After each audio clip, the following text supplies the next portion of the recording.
साम्राज्य न्यूज, सामान्यांचा असामान्य आवाज.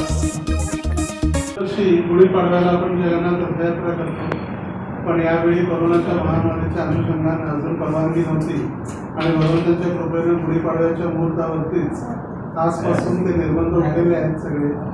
आणि उद्या मंदिरामध्ये गुढीपाडव्यानिमित्त भगवंतांचं दर्शन आणि संध्याकाळी मिनी जगन्नाथ रथयात्रा आणि भागवत कथेचा संकल्प उद्या राधा दामोदर मंदिर अक्कलकोट रोड त्या ठिकाणी ठरलेला आहे.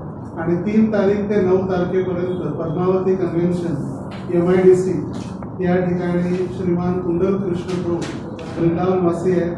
यांची संगीतमय भागवत कथा 7 दिवस 12 स्कंदावरती आधारित संपूर्ण भागवत कथा किंवा भागवत कथा सप्ताह 3 एप्रिल ते 9 एप्रिल या दरम्यान संध्याकाळी 5 ते 8 पद्मावती कन्व्हेन्शन MIDC सोलापूर या ठिकाणी. कथेची वेळ आहे संध्याकाळी 5 ते 8 या वेळेमध्ये आणि सर्वांसाठी मग कथा संपन्न झाल्याचा प्रसाद असेल. 9 तारखेला कथेची सांगता देखील संध्याकाळी 5 ते 9-8 या वेळेत पद्मावती कन्व्हेन्शन येथेच आहे. आणि रविवारी म्हणजे 10 तारखेला रामनवमीचा उत्सव राधा दामोदर मंदिरामध्ये आहे.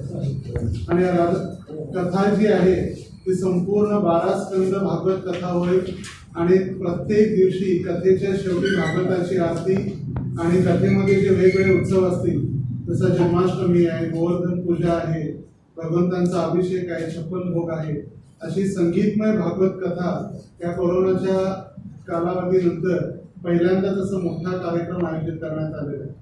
पद्मावती कन्व्हेन्शन 3 ते 9 एप्रिल संध्याकाळी 5 ते 8 कथाकार आहेत श्रीमान कृष्ण कुंडल प्रभूजी वृंदावन कुंडल कृष्ण.